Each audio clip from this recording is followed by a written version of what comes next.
Whenever I'm in need and I'm looking for help, God, you're always there for me. Wherever you lead me, I can follow you. God, you're always there for me. Oh, God, you're always there for me. Help me believe you know what's best for me. I feel it in my soul when you are in control. I got one life to live and I wanna live it your way. Oh yeah, I do what I should do when you help me choose. I got one life to live and I wanna live it your way. Oh yeah, I got one life to live and I wanna live it your way. Oh yeah, one life to live and I wanna live it your way. Whenever I'm lost and I don't know where to turn, God, you're always there for me. Wherever I go, you're always by my side. God, you're always there for me. Oh, God, you're always there for me. So help me believe you know what's best for me. I feel it in my soul when you are in control. I got one life to live and I wanna live it your way. Oh yeah, I do what I should do when you help me choose. I got one life to live and I wanna live it your way. Oh yeah, I got one life to live and I wanna live it your way. Oh yeah. Yeah. God, help us to be more like you, 'cause your way is the best way. I feel it in my soul when you are in control. I got one life to live and I wanna live it your way. Oh yeah, I do what I should do when you help me choose. I got one life to live and I wanna live it your way. Oh yeah, I feel it in my soul when you are in control. I got one life to live and I wanna live it your way. Oh yeah, I do what I should do when you help me choose. I got one life to live and I wanna live it your way. Oh yeah, I got one life to live and I wanna live it your way. Oh yeah.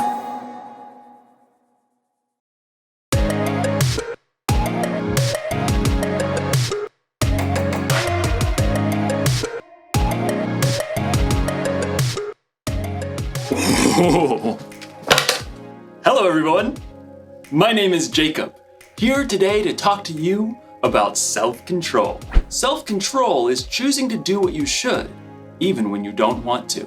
It's very important to have control. I have a controller for just about everything, in fact. Like this stereo.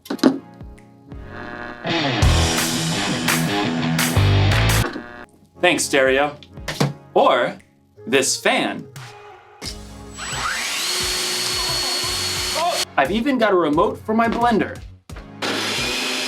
And of course, everyone's favorite remote control, the TV remote. Whoa, where is the TV remote? This is its spot. This is its home. It's where it lives. Where are you, little TV remote? TV remote! TV, TV, TV, TV. No, little guy, where are you? TV!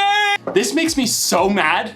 I bought the remote caddy so that I could house my remotes. And when someone takes the remotes away and doesn't put it back, I get real angry.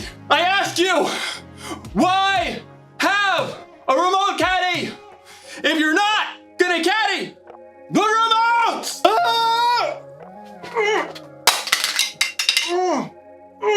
What's going on? Oh, I think I'm paused. Okay, maybe this is for the best. I was really losing my temper there. Okay, I feel better. You can unpause me now.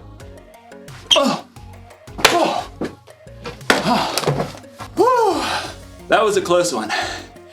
Anger can really take over if you let it. In today's story, we'll hear about a guy named David who had every reason to be angry. Let's hope it doesn't control him. Oh, I wonder what this controls.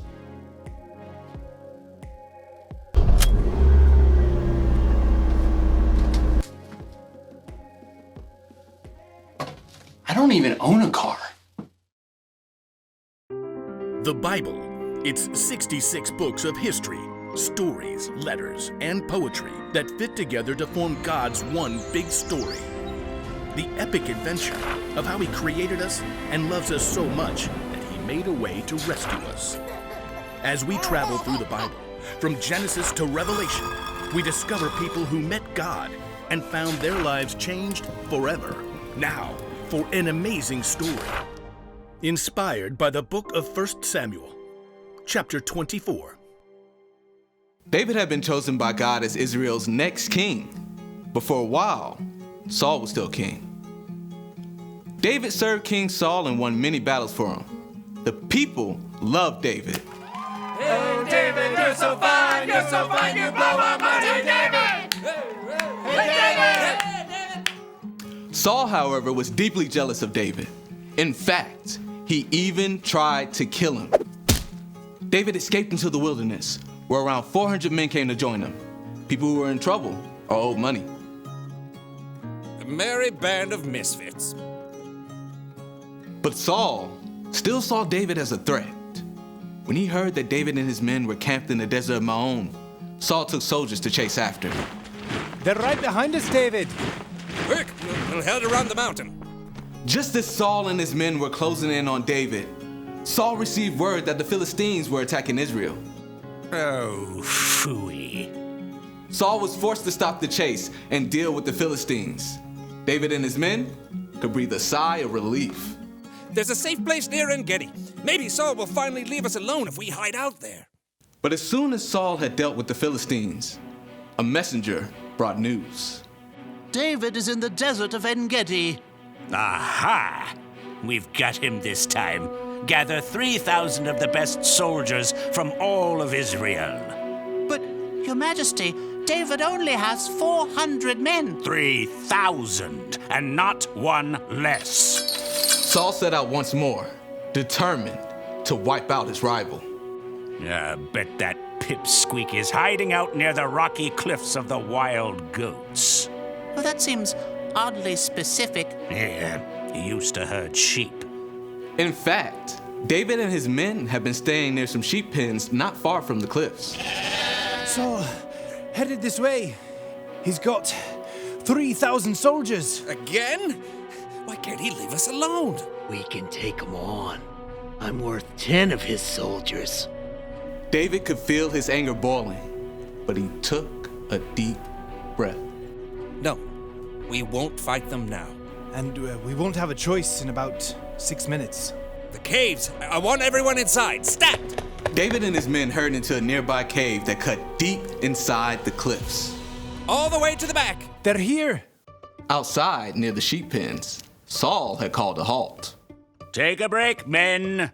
At that moment, Saul found himself in need of a royal outhouse.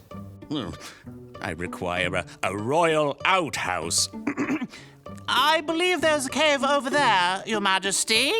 I suppose it'll do. Saul entered the cave.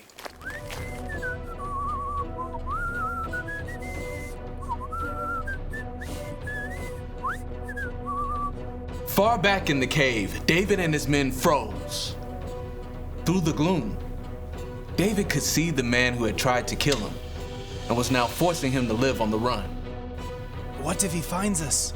I don't believe we're Saul's #1 priority at the moment. He's alone.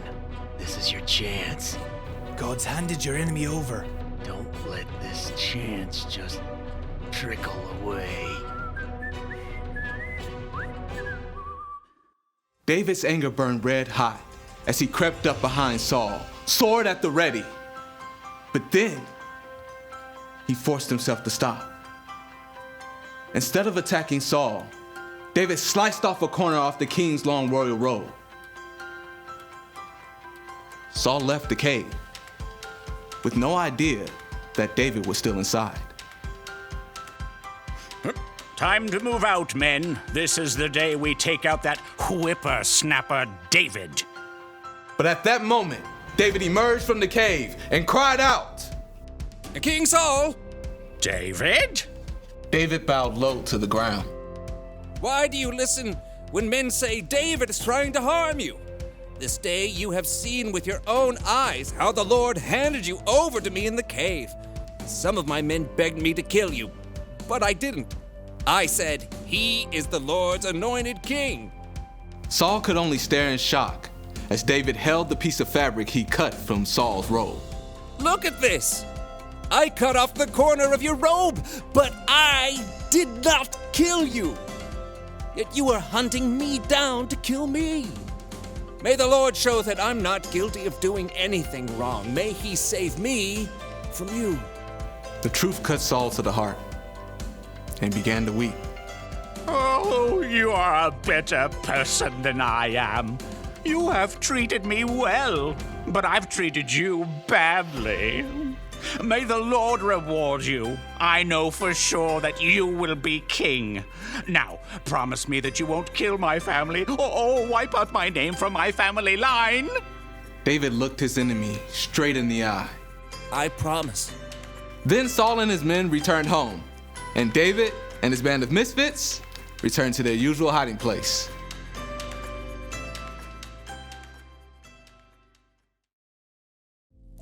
David was angry at King Saul, and he probably should have been. King Saul was trying to kill David. But even in his anger, David didn't lose control. He paused and thought and didn't let his anger take over. You don't need a remote control for yourself to know how to pause. You can do that on your own. If you're angry because someone borrowed something they weren't supposed to, or someone said something that really hurt your feelings, you could just fly off the handle.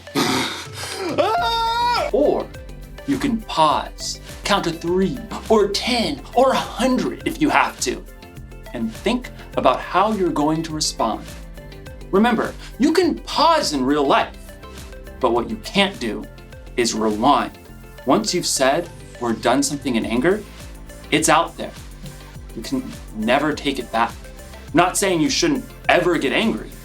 In fact, Jesus himself got angry, but he had good reasons to get angry. And so do we sometimes. It's like when you or someone you know is being treated unfairly. That's a good reason to get angry.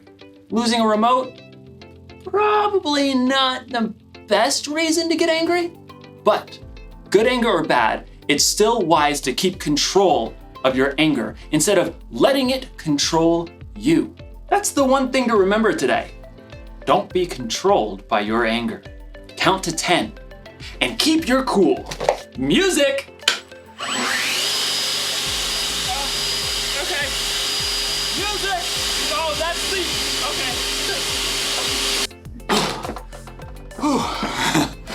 I gotta get a universal remote. I'll see you next time.